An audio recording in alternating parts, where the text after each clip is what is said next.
Hello friends, तो हमारे VIP classes में आपका स्वागत। हेलो फ्रेंड्स, तो हमारे वीआईपी क्लासेस में आपका स्वागत है। आज हम लोग देखने वाले हैं प्रोबेबिलिटी का जो हम लोग देखेंगे कौन सा एक्सरसाइज है। तो एक्सरसाइज हमारा है 13.3। तो यहाँ पे हम बता दें आपको एक्सरसाइज है 13.3, ठीक है, जिसमें हम लोग सारा क्वेश्चन किस पर आधारित होगा, बेस पर में, ठीक है। तो बेस पर में पे आधारित होगा। अगर इस तरीके से लिखा जाए बेस थ्योरम, ठीक है। बेस वैज्ञानिक का नाम था, उन्होंने अपने नाम पर एक थ्योरम दिया था जिसको हम लोग कहेंगे बेस थ्योरम, ठीक है। तो चलिए, सबसे पहला काम होता है प्रायिकता में कि आप क्वेश्चन को अच्छे से पढ़िए, ठीक है। क्वेश्चन को अच्छे से पढ़ने के बाद आप क्वेश्चन को आसानी से कर सकते हैं, लेकिन हाँ, क्वेश्चन को पढ़ने आना चाहिए, ठीक है। तो चलिए इसको हम बारी बारी से पढ़ते हैं। जैसे लिखा हुआ एक कलश में, तो चलिए एक कलश हम बना लेते हैं, प्यारा सा कलश बना लेते हैं। पिक्चर तो हमको बनाने नहीं आता है, फिर भी आई ट्राई इट। एक कलश में, ठीक है, 5 लाल और 5 काली में, ठीक है ना।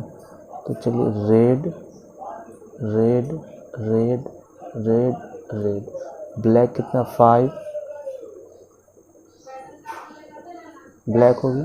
चलिए, तो एक बात तो क्लियर हो गया कि एक कलश में 5 रेड और 5 काली गेंद। यहाँ तक क्लियर होगा सबको, क्वेश्चन क्लियर होगी। यादृच्छा मतलब बिना देखे, इसका मतलब होता है बिना देखे। ये वर्ड अक्सर आपको प्रोबेबिलिटी में मिलेगा, प्रायिकता में ये वर्ड अक्सर मिलेगा, ठीक है। इसलिए इस वर्ड को काफ़ी गौर से देखेंगे। एक गेंद निकाली जाती है, इसका रंग नोट करने के बाद, जैसे मान लीजिए कि हम नोट किए, यहाँ से क्या है कि एक गेंद को निकालें, ठीक है। तो चलिए एक गेंद को निकालें, एक गेंद निकला, क्या निकला, रेड निकला, ठीक है। क्या कहता है, नोट करने के बाद पुनः कलश में रख दी जाती है। मतलब रेड गेंद निकालें और रेड गेंद को, मतलब एक रेड गेंद को निकालें, समझ में आ गया। कलर को क्या कर लिए, नोट कर लिए, और फिर इस कलर को इसमें क्या कर दिया, डाल दिए। यहाँ तक क्लियर सबका। चलिए निकाले और डाल दिए। पुनः निकाले गए रंग की 2 अतिरिक्त गेंद कलश में रख दी जाती है। अब जैसे मान लीजिए कि इसमें से अगर रेड बॉल निकला, तो रेड बॉल निकला तो क्या किया, उसको फिर से डाल दिए। अब फिर यहाँ पे क्या कहता है, जो गेंद निकाला गया है, जो गेंद को निकाला गया है, जो गेंद निकला है, जैसे रेड निकला है, तो रेड का ही 2 अतिरिक्त बॉल इसमें डाल दिया जाएगा। तो 2 अतिरिक्त रेड का डाल दिया जाएगा, तो कितना हो जाएगा रेड का। चलिए अतिरिक्त वाला को हम ब्लू पेन से लिखते हैं और बाहर लिखते हैं, ठीक है। इस तरीके से समझा देते हैं, ठीक है। तो चलिए ये बात तो समझ में आ गई। लेकिन अगर एक और इसका डायग्राम हम बनाएं, तो ऐसे भी तो हो सकता है, जो फर्स्ट टाइम निकालेंगे वो क्या निकला होगा, ब्लैक निकला होगा। तो कहता है ब्लैक जो निकलेगा, तो फिर तो ब्लैक को तो डालना ही पड़ेगा इसमें, ठीक है। ये भी तो पॉसिबिलिटी है, इस ब्लैक को क्या करना पड़ेगा, फिर से डालना पड़ेगा। लेकिन कहता है रंग नोट करने के बाद फिर से वही बॉल 2 डाल दिया जाता है। मतलब फिर से इसमें क्या ब्लैक डाल दिया जाएगा, 2 ब्लैक डाल दिया जाएगा, ठीक है। तो चलिए ये बात तो समझ में आ गई। अब अगर हम देखें यहाँ से कि लाल रंग, सबसे पहले अभी ये प्रोसेस जो 2 बॉल डालें, इस प्रोसेस को भूल जाइए। सबसे पहले अगर हम बताएं आपको कि लाल गेंद की प्रायिकता, लाल गेंद की प्रायिकता अभी डालने नहीं है, ठीक है। तो लाल बॉल कितना है, 5 है, और टोटल 5 + 5 कितना हो जाएगा, 10 हो जाएगा। तो कितना हो जाएगा, ये 1/2 हो जाएगा, ठीक है। पुनः रंग नोट करने के बाद, मान लीजिए कि लाल ही निकला, तो रंग नोट करने के बाद, रंग नोट करने के बाद,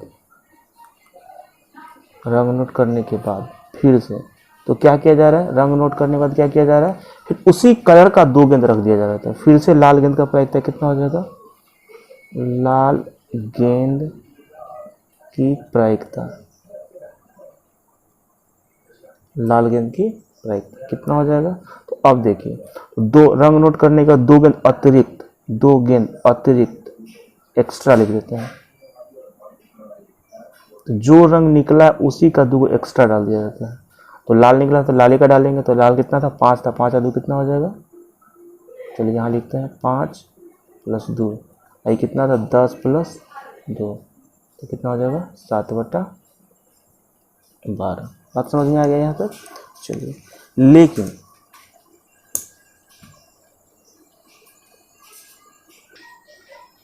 तो क्या कह रहा था, क्वेश्चन कह रहा था कि लाल गेंद। अब हम फिर से आ जाते हैं यहाँ पे P, ठीक है। कौन सा गेंद है फिर से इसमें, काली गेंद है। तो काली गेंद की प्रायिकता,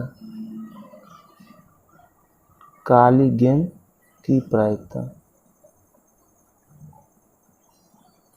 तो काली गेंद कितना है 5 और टोटल 10। इसको कैंसिल कीजिएगा, कितना है 1/2। अब फिर से अगर काली निकला होगा, देखिए आप फोटो बता रहे हैं, अगर काली निकली होगी तो काली को क्या करेगा, फिर से वो नोट करेगा। वो रंग नोट करने के बाद, रंग नोट करने के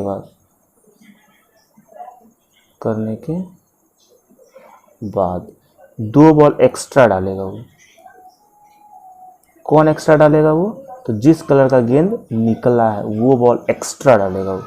तो फिर से अगर पूछा जाए काली गेंद की प्रायिकता, काली गेंद की प्रायिकता, इस बार किस गेंद में वृद्धि हो जाएगा, काली गेंद में वृद्धि हो जाएगी। 5 + 2 10 + 2 कितना हो जाएगा 7/12। ठीक है, यहाँ से लाल का प्रायिकता 2 आ रहा है, 1/2 भी आ रहा है, और लाल का प्रायिकता 7/12 भी आ रहा है, और काली का प्रायिकता कितना आ रहा है, तो यहाँ काली की प्रायिकता आ रहा है, काली की प्रायिकता 1/2 और 7/2 आ रहा है। ठीक है, चलिए अब देखिए, अब अगर हम यहाँ से अगर पूछे कि यहाँ से फिर अगर पूछा जाए, ठीक है, 2 बॉल तो एक्स्ट्रा हो गया, लेकिन इस स्थिति में ध्यान दीजिए, इस स्थिति में यहाँ देखिए 2 स्थिति पैदा हो गई। ठीक है, अब देखिए ये 2 स्थिति पैदा हुई। चलिए इस बात को समझते हैं पहले। ठीक है, लेकिन फिर इस स्थिति में अगर आपसे ये पूछा जाए, ध्यान देंगे, इस स्थिति में पूछा जाए काली गेंद की प्रायिकता क्या होगी, ध्यान देंगे, काली गेंद की प्रायिकता, काली गेंद की प्रायिकता। अगर फिर से यहाँ से काली गेंद की प्रायिकता पूछा जाए इस स्थिति में, तो यहाँ काली में वृद्धि हुआ है क्या, नहीं वृद्धि हुआ। तो जब काली में वृद्धि नहीं हुआ तो 5/12 होगा। टोटल में तो वृद्धि हुआ, लेकिन काली में वृद्धि हुआ क्या, नहीं हुआ। चलिए फिर से अगर हम क्या करें, फिर से अगर इस स्थिति में हम आते हैं, इस स्थिति में अगर हम आते हैं, तो अब बताइए इसमें काली में तो वृद्धि हुआ, लाल में वृद्धि हुआ क्या, तो नहीं। लाल गेंद की प्रायिकता,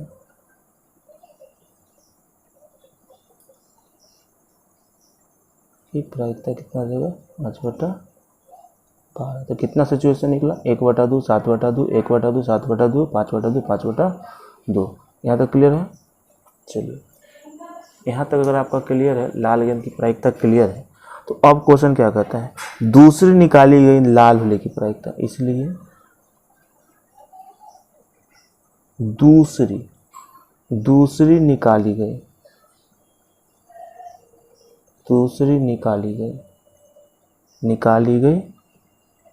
गेंद लाल की प्रायिकता,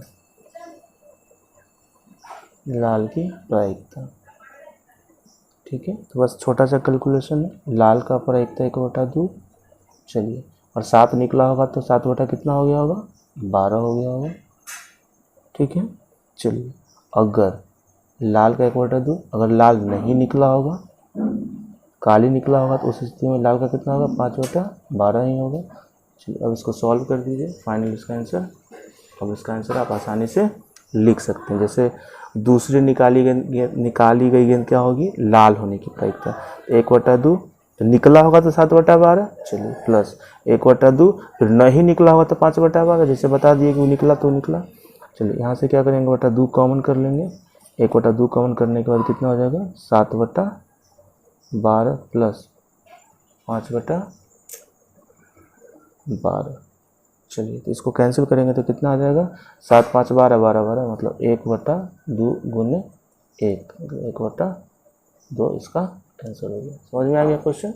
इसको थोड़ा सा 1-2 बार और वीडियो को प्रेस करके समझेंगे तो आसानी से आपको समझ में आ जाएगा। ठीक है, तो चलिए ये क्वेश्चन था। ठीक है, चलिए अब सेकंड नंबर क्वेश्चन। चलिए क्वेश्चन नंबर 2 देखते हैं। तो क्वेश्चन नंबर 2 को बड़े प्यार से समझेंगे, बड़े प्यार से पढ़ेंगे, और पढ़ने के बाद हम लोग बेस पर्वे में सबसे पहले जाने थे ट्री डायग्राम। अगर ट्री डायग्राम आपको बनाने आ गया तो आप आसानी से क्या करेंगे, क्वेश्चन को सॉल्व कर लेंगे। एक थैला में लाल और कौन गेंद है, काली गेंद है।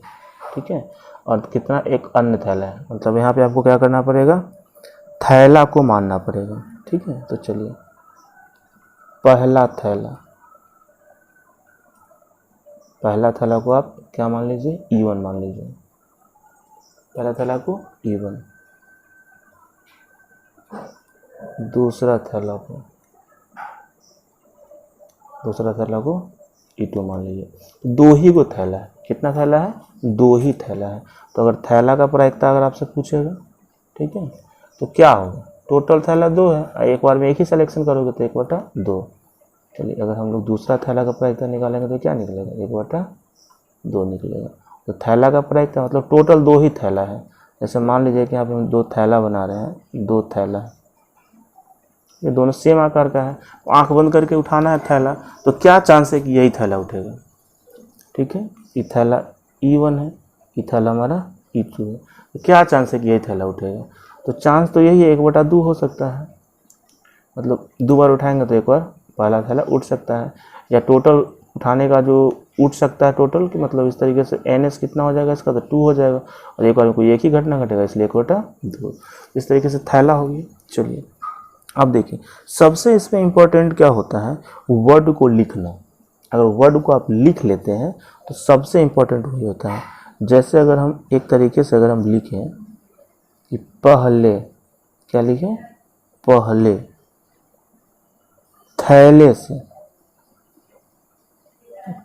थैले से लाल, पहले थैले से लाल गेंद निकाली गई।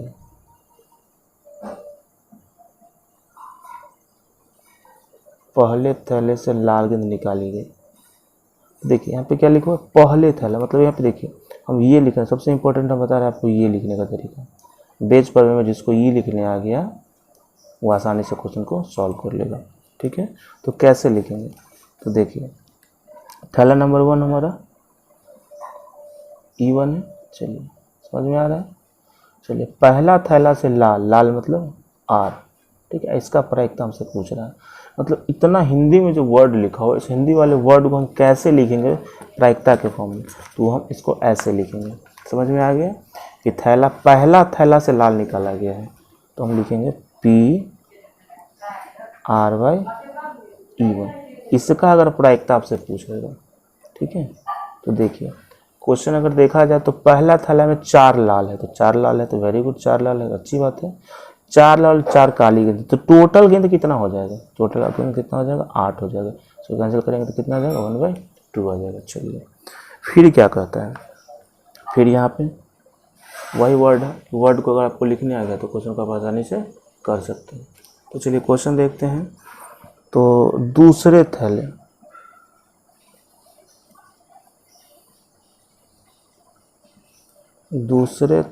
से लाल गेंद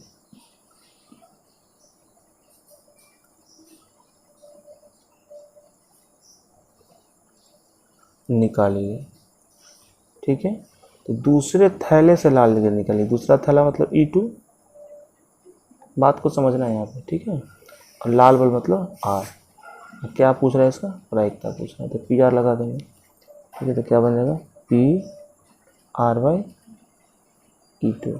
बात समझ में आ गई। तो अब हम ये देखते हैं कि दूसरे थैला में कितना लाल बॉल है। देखिए ध्यान दीजिए, तो 2 लाल बॉल है, 2, और टोटल तो 2 और 6 कितना हो जाएगा, 8। टोटल कितना हो जाएगा, 8। तो जब इसको कैंसिल करेंगे तो कितना निकलेगा, 1/4 निकलेगा। ठीक है, यहाँ तक समझ में आ गया। चलिए सबसे इंपॉर्टेंट होता है बेस पर्वे में ये लिखना। अगर ये आपको लिखने आ गया तो बेस पर्वे को आप आसानी से सॉल्व कर लेंगे। तो उम्मीद है कि यहाँ तक आपको समझ में आ गया होगा। ठीक है, अब क्या कहता है, थैला का प्रायिकता निकल गया। थैला का क्या निकला, 1/2। दूसरे थैला का भी 1/2। पहला थैला में लाल बॉल की प्रायिकता क्या होगी, तो 4/8। समझ में आ गया। दूसरे थैले से लाल गेंद निकाली गई, दूसरा थैला मतलब E2 थैला को तो E1 और E2 माने हैं, और लाल गेंद निकाला गया मतलब PR/E2। तो लाल बॉल 2 है टोटल, तो कहते हैं 2 और 6 8 हो जाएगा। तो कितना हो जाएगा 1/4, 1/2। अब आ जाते हैं क्वेश्चन पे। ठीक है, अब क्वेश्चन क्या करता है, जो लाल गेंद है इस बात की क्या प्रायिकता है कि यह पहले थैले से निकाली गई है। ठीक है, तो पहले थैला मतलब पहले थैला, ठीक है, चलिए पहले थैला से निकाली गई लाल गेंद की प्रायिकता, लाल गेंद की प्रायिकता। तो ये भी आपको लिखने आना चाहिए। ठीक है, यहाँ पे थोड़ा अपोजिट हो जाता है। पहले थैला मतलब E1, कौन सा गेंद निकाला गया, लाल गेंद निकाला गया, तो R। ठीक है, तो ये हो गया इसके लिखने का तरीका। तो अब आ जाते हैं हम लोग बेज पर में से।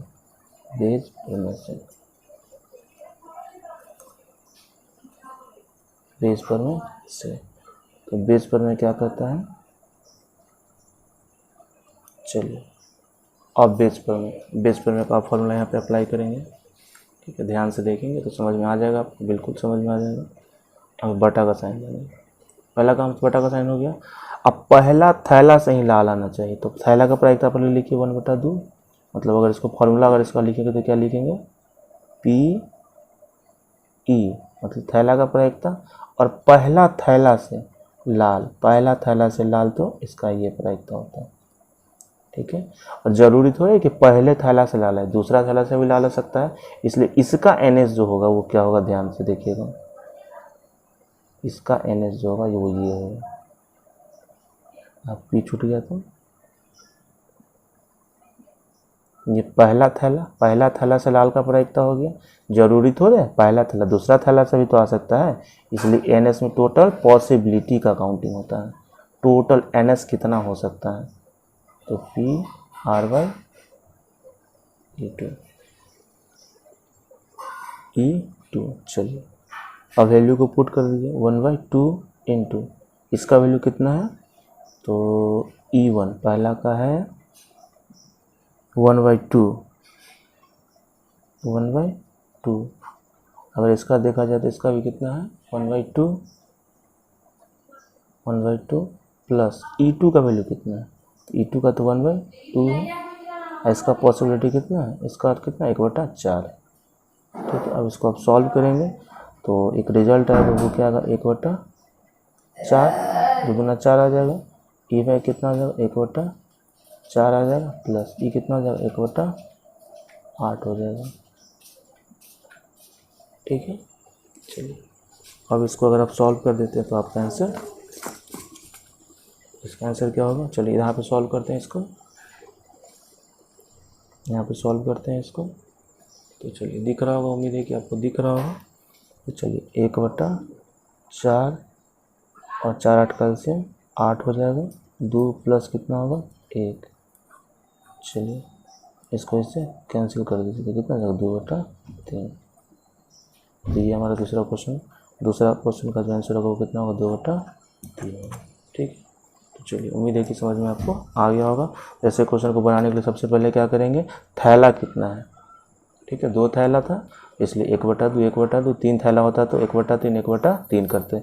यहाँ पे सबसे इम्पोर्टेंट है पहला थैला से लाल गेंद निकाला गया है, तो पहला थैला मतलब E1 और लाल गेंद निकाला गया, इसलिए R को ऊपर रखेंगे। तो ये लिखने का इतना लैंग्वेज आप बार बार न लिखें, इसलिए एक छोटा सा वर्ड प्रायिकता में यूज़ किया गया है PR/E1। इसका प्रायिकता कितना हो जाएगा, तो पहला थैला में लाल बॉल 4 होगा, टोटल बॉल कितना है तो 8 है, तो 4/8 मतलब कैंसिल करेंगे तो 1/2 आ जाएगा।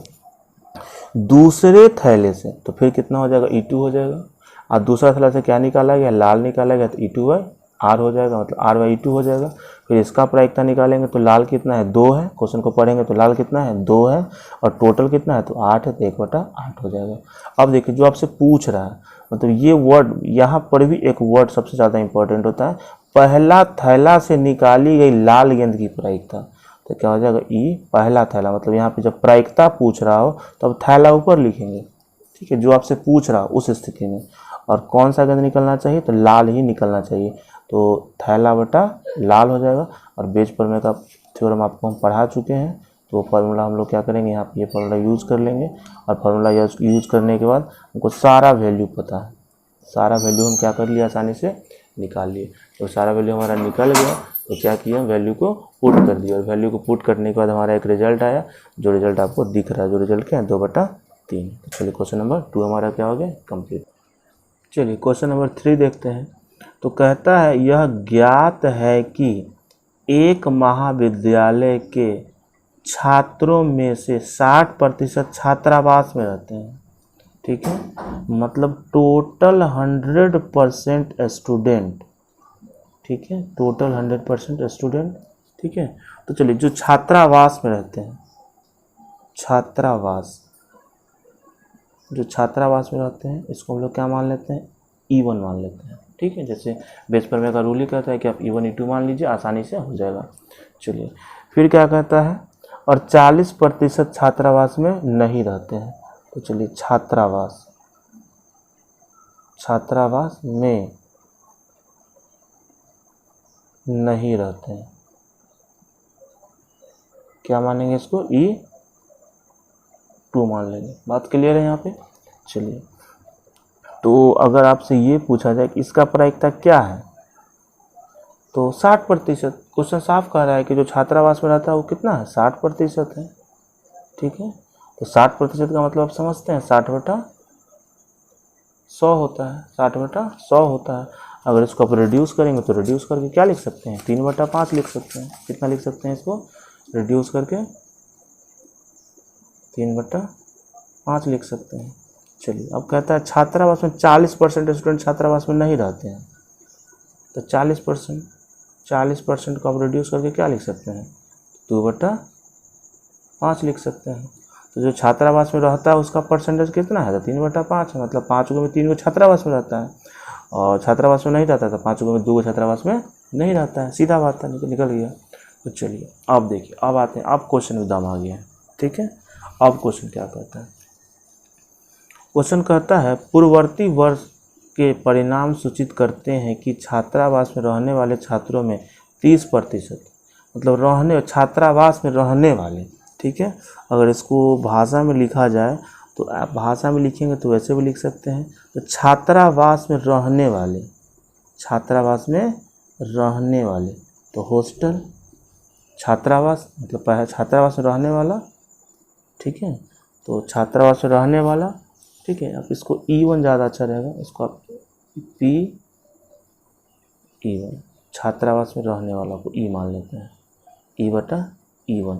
E कितना विद्यार्थी है, छात्रावास में रहने वाला कितना है, 30% है, ठीक है। 30% को आप क्या लिख सकते हैं, 30/100 लिख सकते हैं, मतलब इसको सॉल्व करेंगे तो 3/10 आ जाएगा, ठीक है।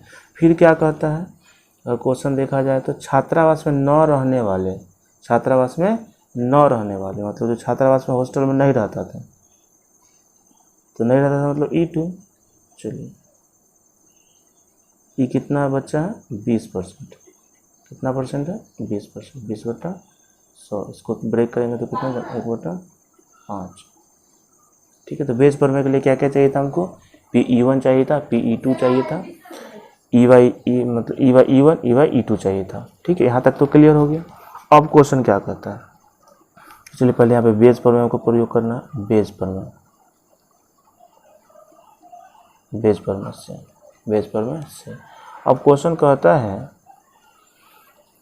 कि ए ग्रेड, अर्थात यहाँ पे देख लीजिए इस वर्ष की इसकी क्या प्रायिकता है, छात्रावास में रहने वाला, मतलब छात्रावास में रहने वाला का पूछ रहा है, तो छात्रावास में रहने वाला मतलब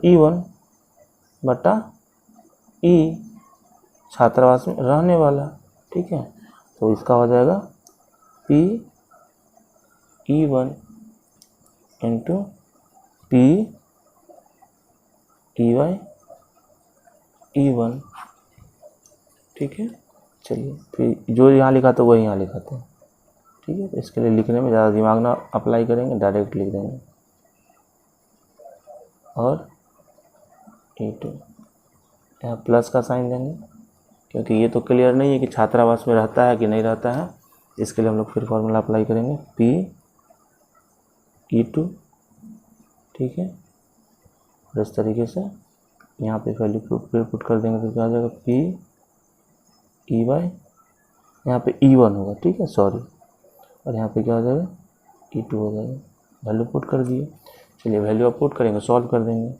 तो इसका है हमारे पास 3/5, 3/5, 3/5 हो गया। चलिए 3/5 हो गया। इसका हो जाएगा 3/5 हो ही गया। और इसका अगर निकालेंगे तो इसका निकल जाएगा, इसका भी निकाले हैं ना कहीं पे, 3/10, 3/10 निकाले हैं, ठीक है। इसका भी तो वही होगा, 3/5 गुने 3/10 प्लस 10 प्लस, अगर फिर इसका वैल्यू देखा जाए तो कितना हो जाएगा, E2 का मतलब 2/5, 2/5, 2/5 हो जाएगा। और एक हो जाएगा 1/5, तो 3/5 और 3/10, ठीक है, 2/5 और 1/5, ठीक है। अब जब इसको सॉल्व कीजिएगा तो एक रिजल्ट आएगा, जो रिजल्ट कितना बोलेगा, 9/3। इसको आप रफ में कर लीजिएगा, ठीक है। यहाँ पे आपका टाइम ज़्यादा कंज्यूम होगा, यहाँ पे आप रफ में इसको रफ कर लीजिएगा।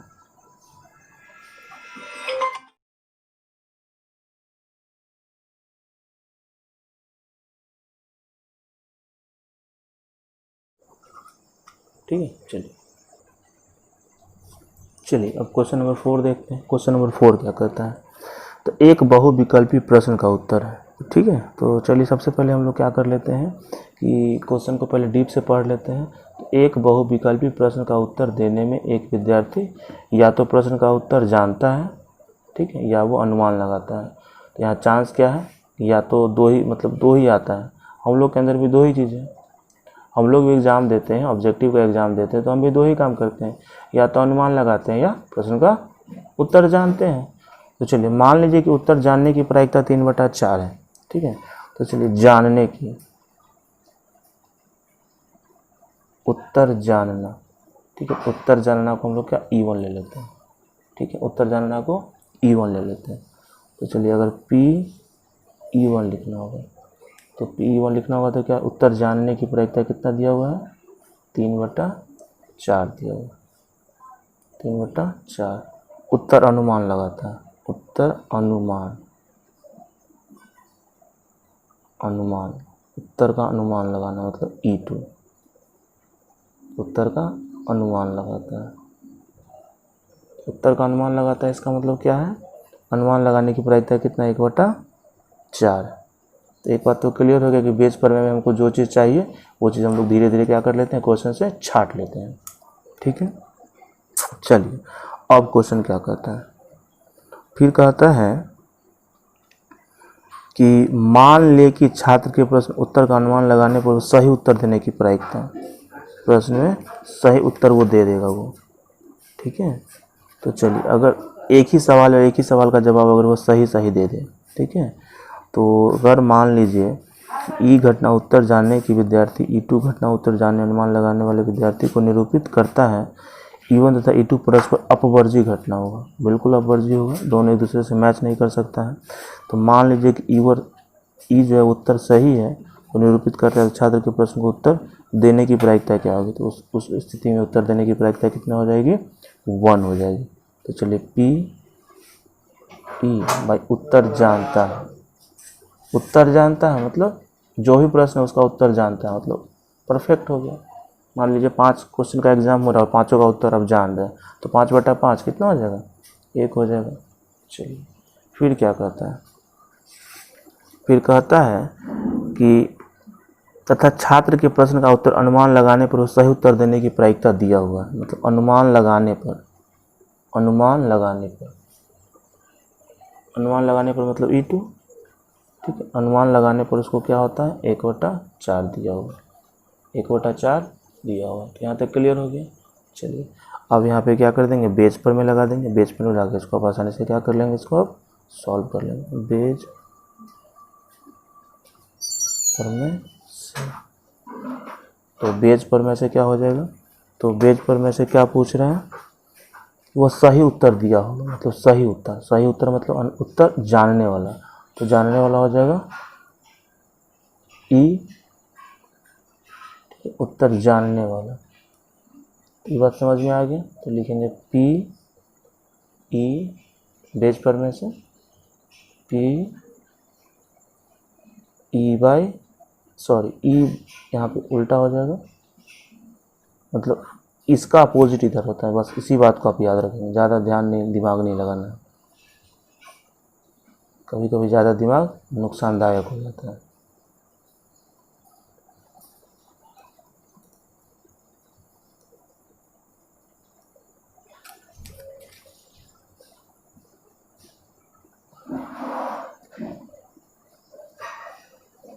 और आपको सारा वैल्यू पता है, वैल्यू को पुट कर दीजिए, सॉल्व कर दीजिए।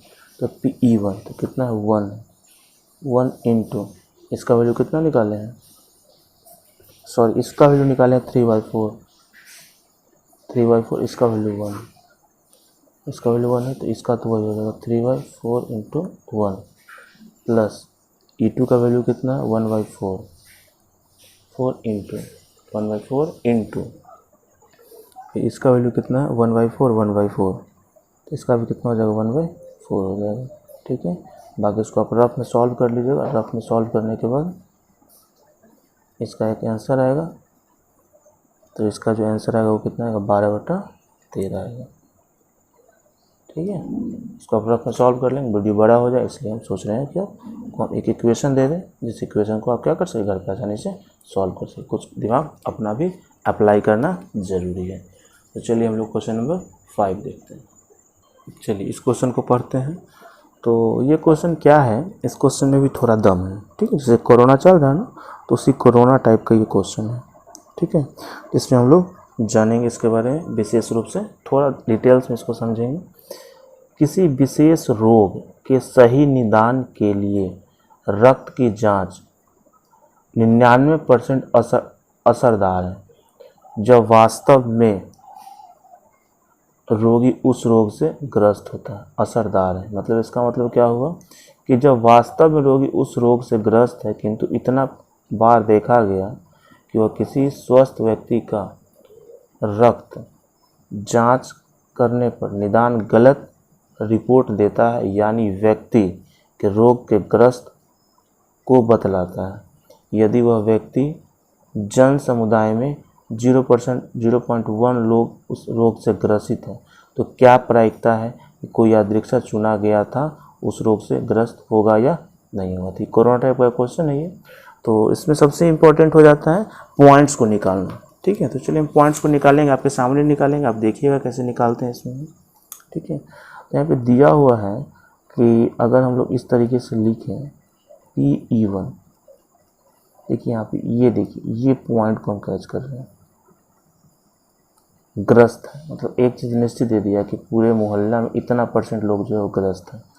इसका मतलब क्या हो 0.1%, इसको अगर क्या किया जाए परसेंट में ब्रेक किया जाए तो 0.1/100 होगा, तो बताइए कितना हो जाएगा 0.001। ठीक है, यहाँ पे E2 का बात नहीं किया है, तो E2 आप ऐसे निकाल सकते हैं PE1 और PE2 बराबर कितना हो जाएगा 1 हो जाएगा, क्योंकि आप जानते हैं जब दो घटना या हाँ और नौ को मिलाते हैं, पढ़ाए भी थे कि हाँ और नौ बराबर क्या होता है 1 होता है, और 9 बराबर क्या होता है 1 होता है। तो यहाँ से आपको ये वैल्यू पता है 0.001 पता है, तो आप ये क्या कर सकते हैं आसानी से निकाल सकते हैं। तो 1 - 0.001, तो घटाइएगा तो जो रिजल्ट आएगा वो कितना आ जाएगा PE2 0.99, 3 अंक इसलिए 3 अंक तक लेंगे। ठीक है, तो देखिए एक ये हमारा पॉइंट निकल गया। क्वेश्चन को सॉल्व करने के लिए E1 निकल गया, यहाँ से देखिए PE2 निकल गया, E2 निकल गया बेस प्रमेय में, तो इसी का सबसे ज़्यादा इम्पोर्टेंट रोल है। चलिए देखते हैं फिर क्या कहता है। सही जांच को निरूपित करता है, मान लीजिए कि E सही जांच को निरूपित करता है, सही जांच मतलब जांच जो किया गया सही जांच को निरूपित करता है।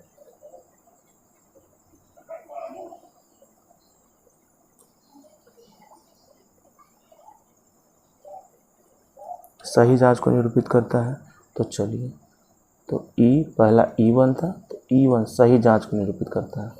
इसकी क्या पॉसिबिलिटी होगी, इसका पॉसिबिलिटी अगर निकाला जाए तो दिया हुआ है, कितना दिया हुआ है, 99% दिया हुआ है, 99% दिया हुआ है। 99% मतलब 99/100, ठीक है। चलिए, अगर ये दिया हुआ है कि गलत जांच को निरूपित करता है,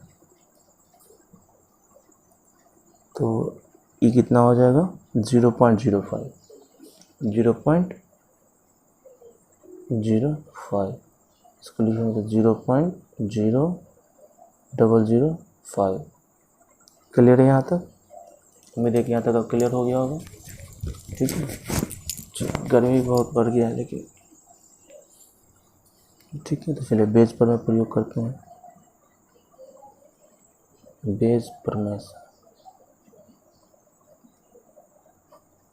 बेस प्रमेय से PE/E,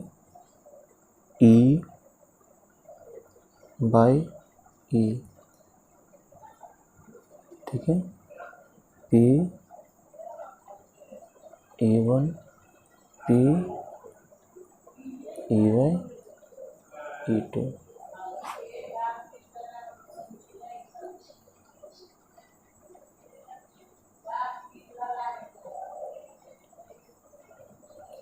E1 होगा, सॉरी बार बार पता नहीं मिस्टेक हो जाता है, वैसे आप लोग समझदार हैं, मिस्टेक को समझते होंगे, ठीक है। तो चलिए यहाँ जो पीछे सॉल्व करते हैं इस वैल्यू को, ठीक है। थोड़ा कैलकुलेशन बड़ा है इसलिए इसको सोच रहे हैं कि हम आपके सामने इसको कर दें, ज़्यादा बेहतर रहेगा, ठीक है। तो 0.001 इंटू 0.99, 0.001